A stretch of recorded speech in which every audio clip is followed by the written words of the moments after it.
نماز سے فارغ ہوتے تھے تو 3 مرتبہ استغفار فرماتے. ولید کہتے ہیں کہ میں نے اوزائی سے پوچھا آپ استغفار کس طرح فرمایا کرتے تھے؟ تو انہوں نے کہا آپ اس طرح فرماتے استغفر اللہ استغفر اللہ استغفر اللہ. اس کی کیا حکمت ہے نماز کے بعد استغفار کرنے کی؟ استغفار کا مطلب ہے بخشش مانگنا، یعنی اگر کوئی ہم سے غلطی ہو گئی ہے، بھول چوک ہو گئی ہے تو اللہ تعالیٰ اس کو معاف کر دینا اور ہماری نماز قبول کر لینا غلطی معاف کر کے. نمبر 3 اللہم انت السلام ومنک السلام تبارکت ذی الجلال والاکرام. اس کے بعد تسبیحات 33 بار سبحان اللہ، 33 بار الحمدللہ، 33 بار اللہ اکبر، اور 100 پورا کرنے کے لیے لا الہ الا اللہ وحدہ لا شریک لہ لہ الملک و لہ الحمد وہو علی کل شیء قدیر. ابو ہریرہ رضی اللہ عنہ سے روایت ہے کہ جس نے ہر نماز کے بعد 33 مرتبہ سبحان اللہ، 33 مرتبہ الحمدللہ اور 33 مرتبہ اللہ اکبر کہا تو یہ 99 کلمات ہو گئے. اور 100 کا عدد پورا کرنے کے لیے لا الہ الا اللہ وحدہ لا شریک لہ لہ الملک و لہ الحمد وہو علی کل شیء قدیر کہہ لیا تو اس کے سارے گناہ معاف کر دیے جائیں گے، اگرچہ وہ سمندر کی جھاگ برابر ہوں. 1.5 منٹ لگتا ہے، 1.25 منٹ لگتے ہیں جس میں آپ یہ سارا عمل کر سکتے ہیں. اور اللہ سبحانہ وتعالیٰ کو وہ عمل زیادہ پسند ہے جو روزانہ کیا جائے، ادومہا دوام سے کیا جائے، اللہ کہ کوئی مجبوری ہو. اس میں آپ دیکھیے نماز پڑھ لی آپ نے 10 منٹ میں، فرض پڑھ لیے تو یہ 2 منٹ میں کیا مشکل ہے، 2 سے بھی کم منٹ لگتے ہیں. بعض روایات میں اللہ اکبر 34 بار پڑھنے کا بھی آتا ہے. یہ تسبیحات 10 دفعہ بھی پڑھی جا سکتی ہیں. عبداللہ ابن عمر سے مروی ہے کہ نبی صلی اللہ علیہ وسلم نے فرمایا 2 خصلتیں یا 2 عادتیں ایسی ہیں کہ اگر کوئی مسلمان بندہ ان کی پابندی کر لے تو جنت میں داخل ہوگا. پابندی اور وہ بہت آسان ہے مگر ان پر عمل کرنے والے بہت کم ہیں. ایک یہ ہے کہ ہر نماز کے بعد 10 مرتبہ سبحان اللہ، 10 مرتبہ الحمدللہ اور 10 مرتبہ اللہ اکبر کہے تو زبان کی ادائیگی کے اعتبار سے 150 بار ہے، یعنی ساری نمازوں میں، مجموعی طور پر 5 نمازوں کے بعد، اور ترازو میں 1500 ہوں گے. اور جب سونے کے لیے اپنے بستر پر آئے تو 34 بار اللہ اکبر، 33 بار الحمدللہ اور 33 بار سبحان اللہ کہے. زبان کی ادائیگی کے اعتبار سے تو یہ 100 ہے مگر میزان میں یہ تسبیحات 1000 ہوں گی. رات کو جو سوتے ہوئے پڑھے جاتے تسبیحات فاطمہ، سب تھکاوٹ اتارنے کے لیے. یقیناً میں نے رسول اللہ صلی اللہ علیہ وسلم کو دیکھا، آپ انہیں اپنے ہاتھ سے شمار کرتے تھے. صحابہ نے پوچھا اللہ کے رسول یہ کیسے ہے کہ یہ آسان عمل ہے مگر ان پر عمل کرنے والے تھوڑے ہیں؟ آپ نے فرمایا سوتے وقت میں کسی کے پاس شیطان آ جاتا ہے اور پہلے اس سے کہ وہ تسبیح پوری کرے وہ اسے سلا دیتا ہے، اور اسی طرح اس کی نماز میں شیطان آ جاتا ہے اور یہ تسبیحات پڑھنے سے پہلے ہی کوئی کام یاد دلا دیتا ہے. 25 بار تسبیحات پڑھنا یعنی یہ بھی جائز ہے. ٹھیک ہے. آیت الکرسی جنت میں جانے کا راستہ. رسول اللہ صلی اللہ علیہ وسلم نے فرمایا جو شخص ہر فرض نماز کے بعد آیت الکرسی پڑھے اس کو موت کے علاوہ کوئی چیز جنت میں جانے سے نہیں روک سکتی. سبحان اللہ. یعنی نماز پڑھی اور نماز کے بعد آیت الکرسی پڑھ کے آپ دیکھیے کتنی دیر لگتی ہے، شاید ہارڈلی منٹ بھی نہ لگتا ہو. اور یہ سب سے افضل آیت ہے. اس کے پڑھنے سے ایک محافظ آ جاتا ہے اور شیطان قریب بھی نہیں پٹکتا. جنات سے بچانے والی آیت ہے یہ. وہ آیت سورۃ البقرہ میں ہے، اسے کوئی شام کو پڑھے گا تو صبح تک پناہ میں رہے گا، اور جو صبح پڑھے گا شام تک ہم سے پناہ میں رہے گا، یعنی جنات سے. معوذات، سورۃ الاخلاص، سورۃ الفلق، سورۃ الناس، یہ بھی ایک بار پڑھنا ہوتی ہے نماز کے اذکار میں. عقبہ بن عامر کہتے ہیں کہ رسول اللہ صلی اللہ علیہ وسلم نے مجھے حکم دیا تھا کہ میں ہر نماز کے بعد معوذات پڑھا کروں. ربی اعنی علی ذکرک و شکرک و حسن عبادتک. معاذ بن جبل کہتے ہیں کہ رسول اللہ صلی اللہ علیہ وسلم نے میرا ہاتھ پکڑا اور فرمایا میں تم سے محبت رکھتا ہوں اے معاذ. میں نے عرض کیا میں بھی آپ سے محبت کرتا ہوں یا رسول اللہ. تو رسول اللہ صلی اللہ علیہ وسلم نے فرمایا تم پابندی سے ہر نماز میں یہ دعا مانگا کرو، ربی اعنی علی ذکرک و شکرک و حسن عبادتک. اور آپ نے یہ ان کو وصیت کی تھی کہ کبھی نہ چھوڑنا اس کو. لا الہ الا اللہ وحدہ لا شریک لہ لہ الملک ولہ الحمد وہو علی کل شیء قدیر 3 بار. لا الہ الا اللہ وحدہ لا شریک لہ لہ الملک ولہ الحمد وہو علی کل شیء قدیر. اللہم لا مانع لما اعطیت ولا معطی لما منعت ولا ينفع ذا الجد. ایک روایت میں منک الجد بھی آتا ہے، یہ اگلی روایت ہے. ولا ينفع ذا الجد منک الجد. لا الہ الا اللہ وحدہ لا شریک لہ لہ الملک ولہ الحمد یحیی ویمیت وہو حی لا یموت بیدہ الخیر وہو علی کل شیء قدیر. یہ دعا اور کس موقع پہ پڑھی جاتی؟ بازار جاتے ہوئے. کئی لاکھ نیکیوں کا ثواب ہے جو بازار میں یہ دعا پڑھ لے. اللہم لا مانع لما اعطیت ولا معطی لما منعت ولا ينفع ذا الجد منک الجد. 3 بار پڑھنا، ٹھیک ہے؟ یعنی لا الہ الا اللہ وحدہ 3 بار اور پھر اللہم لا مانع.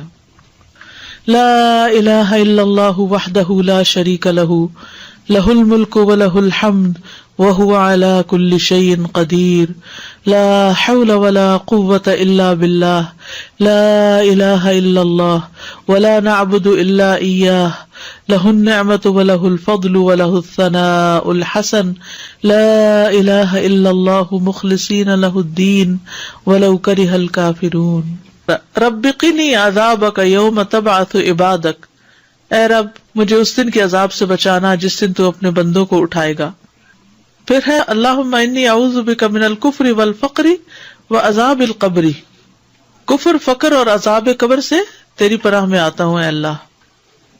پھر اللہم اغفر لی ما قدمت وما اخرت وما اسررت وما اعلنت وما اسرفت وما انت اعلم به منی انت المقدم وانت المؤخر لا الہ الا انت.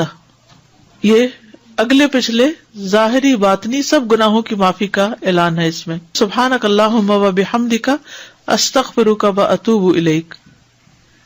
اچھے عمل پہ مہر لگانے والے کلمات ہیں یہ.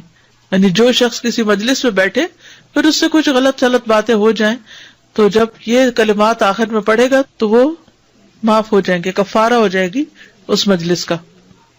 رب اغفر لی وتب علی انک انت التواب الغفور. ایک انصاری صحابی کہتے کہ میں نے رسول اللہ صلی اللہ علیہ وسلم کو نماز کے بعد یہ دعا 100 دفعہ پڑھتے ہوئے سنا. رب اغفر لی وتب علی انک انت التواب الغفور. پھر اللہم انی اعوذ بک من الجبن واعوذ بک ان ارد الی ارذل الامور واعوذ بک من فتنۃ الدنیا واعوذ بک من عذاب القبر. پھر ہے اللہم اغفر لی وارحمنی واہدنی وارزقنی. فجر کی فرض رکعات کے بعد کے اذکار، سبحان اللہ 100 بار، لا الہ الا اللہ 100 بار، ٹھیک ہے؟ 100 دفعہ والے 2 اذکار. ابو ہریرہ کہتے ہیں کہ رسول اللہ صلی اللہ علیہ وسلم نے فرمایا جو صبح کی نماز کے بعد 100 دفعہ سبحان اللہ اور 100 دفعہ لا الہ الا اللہ پڑھے اس کے گناہ معاف ہو جائیں گے اگرچہ وہ سمندر کی جھاگ کے برابر ہوں. سلام کے بعد تشہد کی حالت میں کسی سے بات کیے بغیر ذکر کرنا، کسی سے بات کیے بغیر ذکر کرنا. ابو ذر سے مروی ہے کہ رسول اللہ صلی اللہ علیہ وسلم نے فرمایا جو شخص فجر کی نماز کے بعد نماز میں تشہد میں بیٹھنے کی طرح اپنی ٹانگ کو دوہرا کیے ہوئے ہو اور کسی سے بات کیے بغیر 10 مرتبہ لا الہ الا اللہ وحدہ لا شریک لہ لہ الملک ولہ الحمد یحیی ویمیت وہو علی کل شیء قدیر پڑھے گا، اس کے لیے 10 نیکیاں لکھ دی جائیں گی، اس کے 10 گناہ معاف کر دیے جائیں گے، اس کے 10 درجات بلند کر دیے جائیں گے، اور وہ اس دن ہر برائی سے محفوظ رہے گا اور اسے شیطان کی پہنچ سے دور کر دیا جائے گا، اور اس دن اللہ کے ساتھ شرک کے علاوہ کوئی گناہ اس لائق نہیں کہ اس کو پکڑ میں مبتلا کر دے. لا علمی جو ہے، نا علم ہونا جو ہے کتنا نقصان دہ. کتنی دیر لگے گی اس طرح 10 دفعہ پڑھنے میں؟ لیکن شرط یہ ہے کہ نہ وضو ٹوٹا ہو، نہ آپ اٹھے ہو، نہ بات کی ہو، جدھر بیٹھے ہیں ادھر ہی ٹانگ موڑے ہوئے ہی، یعنی کسی گناہ پہ پکڑ نہیں ہوگی. شرک کیا تو پکڑ ہوگی، یہ مطلب ہے. مغرب کی نماز کے بعد کا ذکر، سنن ترمذی کی روایت میں آتا ہے جو شخص لا الہ الا اللہ وحدہ لا شریک لہ لہ الملک ولہ الحمد یحیی ویمیت وہو علی کل شیء قدیر مغرب کے بعد 10 بار پڑھے گا، اللہ اس کی حفاظت کے لیے اسلحہ بردار فرشتے بھیجے گا جو اس کی صبح تک شیطان سے حفاظت کریں گے. صبح تک شیطان سے حفاظت. تو آپ سوچئے کہ کتنا بڑا اجر و ثواب اور کتنی بڑی پروٹیکشن ہے، کیونکہ بعض اوقات سارا وقت موڑنا مشکل ہوتا ہے. افضل پوزیشن نماز کے بعد اذکار کرنے کی کیا ہے؟ 2 زانوں کے بیٹھنا. لیکن اگر آپ اتنی دیر بیٹھ ہی نہیں سکتے، کچھ لوگوں کی تو ٹانگ مڑتی بھی نہیں ہے گھٹنوں کی تکلیف کی وجہ سے، تو پھر ایسی صورت میں 4 زانوں کے بھی بیٹھ سکتے ہیں. اگر نیچے بالکل ہی نہیں بیٹھا جا رہا تو پھر کرسی پہ بیٹھ جائیں. اللہ کو تو پتا ہے کہ آپ کیوں ایسے کر رہے ہیں، صرف ریسٹ کے لیے.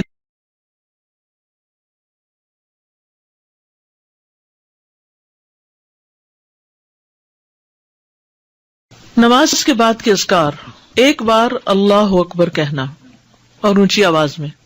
ابن عباس کہتے ہیں میں نبی صلی اللہ علیہ وسلم کی نماز کے مکمل ہونے کو تکبیر کی وجہ سے سمجھ جاتا تھا، یعنی سلام پھیرنے کے بعد آپ اللہ اکبر کہتے. نمبر 2، 3 بار استغفر اللہ کہنا، میں اللہ سے بخشش مانگتا ہوں. صبان کہتے ہیں کہ رسول اللہ صلی اللہ علیہ وسلم جب اپنی نماز سے فارغ ہوتے تھے تو 3 مرتبہ استغفار فرماتے. ولید کہتے ہیں کہ میں نے اوزائی سے پوچھا آپ استغفار کس طرح فرمایا کرتے تھے؟ تو انہوں نے کہا آپ اس طرح فرماتے استغفر اللہ استغفر اللہ استغفر اللہ. اس کی کیا حکمت ہے نماز کے بعد استغفار کرنے کی؟ استغفار کا مطلب ہے بخشش مانگنا، یعنی اگر کوئی ہم سے غلطی ہو گئی ہے، بھول چوک ہو گئی ہے تو اللہ تعالیٰ اس کو معاف کر دینا اور ہماری نماز قبول کر لینا غلطی معاف کر کے. نمبر 3، اللہم انت السلام ومنک السلام تبارکت ذی الجلال والاکرام. اس کے بعد تسبیحات: 33 بار سبحان اللہ، 33 بار الحمدللہ، 33 بار اللہ اکبر، اور 100 پورا کرنے کے لیے لا الہ الا اللہ وحدہ لا شریک لہ لہ الملک ولہ الحمد وہو علی کل شیء قدیر. ابو ہریرہ رضی اللہ عنہ سے روایت ہے کہ جس نے ہر نماز کے بعد 33 مرتبہ سبحان اللہ، 33 مرتبہ الحمدللہ اور 33 مرتبہ اللہ اکبر کہا تو یہ 99 کلمات ہو گئے. اور 100 کا عدد پورا کرنے کے لیے لا الہ الا اللہ وحدہ لا شریک لہ لہ الملک ولہ الحمد وہو علی کل شیء قدیر کہہ لیا تو اس کے سارے گناہ معاف کر دیے جائیں گے، اگرچہ وہ سمندر کی جھاگ برابر ہوں. 1.5 منٹ لگتا ہے، 1.25 منٹ لگتے ہیں جس میں آپ یہ سارا عمل کر سکتے ہیں. اور اللہ سبحانہ و تعالیٰ کو وہ عمل زیادہ پسند ہے جو روزانہ کیا جائے، ادومہا، دوام سے کیا جائے، اللہ کہ کوئی مجبوری ہو. اس میں آپ دیکھیے نماز پڑھ لی آپ نے 10 منٹ میں، فرض پڑھ لیے تو یہ 2 منٹ میں کیا مشکل ہے، 2 سے بھی کم منٹ لگتے ہیں. بعض روایات میں اللہ اکبر 34 بار پڑھنے کا بھی آتا ہے. یہ تسبیحات 10 دفعہ بھی پڑھی جا سکتی ہیں. عبداللہ ابن عمر سے مروی ہے کہ نبی صلی اللہ علیہ وسلم نے فرمایا 2 خصلتیں یا 2 عادتیں ایسی ہیں کہ اگر کوئی مسلمان بندہ ان کی پابندی کر لے تو جنت میں داخل ہوگا. پابندی اور وہ بہت آسان ہے مگر ان پر عمل کرنے والے بہت کم ہیں. ایک یہ ہے کہ ہر نماز کے بعد 10 مرتبہ سبحان اللہ، 10 مرتبہ الحمدللہ اور 10 مرتبہ اللہ اکبر کہے تو زبان کی ادائیگی کے اعتبار سے 150 بار ہے، یعنی ساری نمازوں میں، مجموعی طور پر 5 نمازوں کے بعد، اور ترازو میں 1500 ہوں گے. اور جب سونے کے لیے اپنے بستر پر آئے تو 34 بار اللہ اکبر، 33 بار الحمدللہ اور 33 بار سبحان اللہ کہے. زبان کی ادائیگی کے اعتبار سے تو یہ 100 ہے مگر میزان میں یہ تسبیحات 1000 ہوں گی. رات کو جو سوتے ہوئے پڑھے جاتے تسبیحات فاطمہ، سب تھکاوٹ اتارنے کے لیے. یقیناً میں نے رسول اللہ صلی اللہ علیہ وسلم کو دیکھا، آپ انہیں اپنے ہاتھ سے شمار کرتے تھے. صحابہ نے پوچھا اللہ کے رسول یہ کیسے ہے کہ یہ آسان عمل ہے مگر ان پر عمل کرنے والے تھوڑے ہیں؟ آپ نے فرمایا سوتے وقت میں کسی کے پاس شیطان آ جاتا ہے اور پہلے اس سے کہ وہ تسبیح پوری کرے وہ اسے سلا دیتا ہے، اور اسی طرح اس کی نماز میں شیطان آ جاتا ہے اور یہ تسبیحات پڑھنے سے پہلے ہی کوئی کام یاد دلا دیتا ہے. 25 بار تسبیحات پڑھنا، یعنی یہ بھی جائز ہے. ٹھیک ہے. آیت الکرسی جنت میں جانے کا راستہ۔ رسول اللہ صلی اللہ علیہ وسلم نے فرمایا جو شخص ہر فرض نماز کے بعد آیت الکرسی پڑھے اس کو موت کے علاوہ کوئی چیز جنت میں جانے سے نہیں روک سکتی۔ سبحان اللہ۔ یعنی نماز پڑھی اور نماز کے بعد آیت الکرسی پڑھ کے آپ دیکھیے کتنی دیر لگتی ہے، شاید ہارڈلی منٹ بھی نہ لگتا ہو، اور یہ سب سے افضل آیت ہے۔ اس کے پڑھنے سے ایک محافظ آ جاتا ہے اور شیطان قریب بھی نہیں پٹکتا، جنات سے بچانے والی آیت ہے یہ۔ وہ آیت جو سورۃ البقرہ میں ہے، اسے کوئی شام کو پڑھے گا تو صبح تک پناہ میں رہے گا، اور جو صبح پڑھے گا شام تک ہم سے پناہ میں رہے گا، یعنی جنات سے۔ معوذات، سورۃ الاخلاص، سورۃ الفلق، سورۃ الناس، یہ بھی ایک ایک بار پڑھنا ہوتی ہے نماز کے اذکار میں۔ عقبہ بن عامر کہتے ہیں کہ رسول اللہ صلی اللہ علیہ وسلم نے مجھے حکم دیا تھا کہ میں ہر نماز کے بعد معوذات پڑھا کروں۔ ربی اعنی علی ذکرک و شکرک و حسن عبادتک۔ معاذ بن جبل کہتے ہیں کہ رسول اللہ صلی اللہ علیہ وسلم نے میرا ہاتھ پکڑا اور فرمایا میں تم سے محبت رکھتا ہوں اے معاذ۔ میں نے عرض کیا میں بھی آپ سے محبت کرتا ہوں یا رسول اللہ۔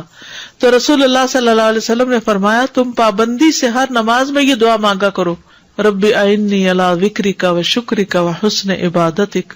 اور آپ نے یہ ان کو وصیت کی تھی کہ کبھی نہ چھوڑنا اس کو۔ لا الہ الا اللہ وحدہ لا شریک لہ، لہ الملک و لہ الحمد وہو علی کل شیء قدیر، 3 بار۔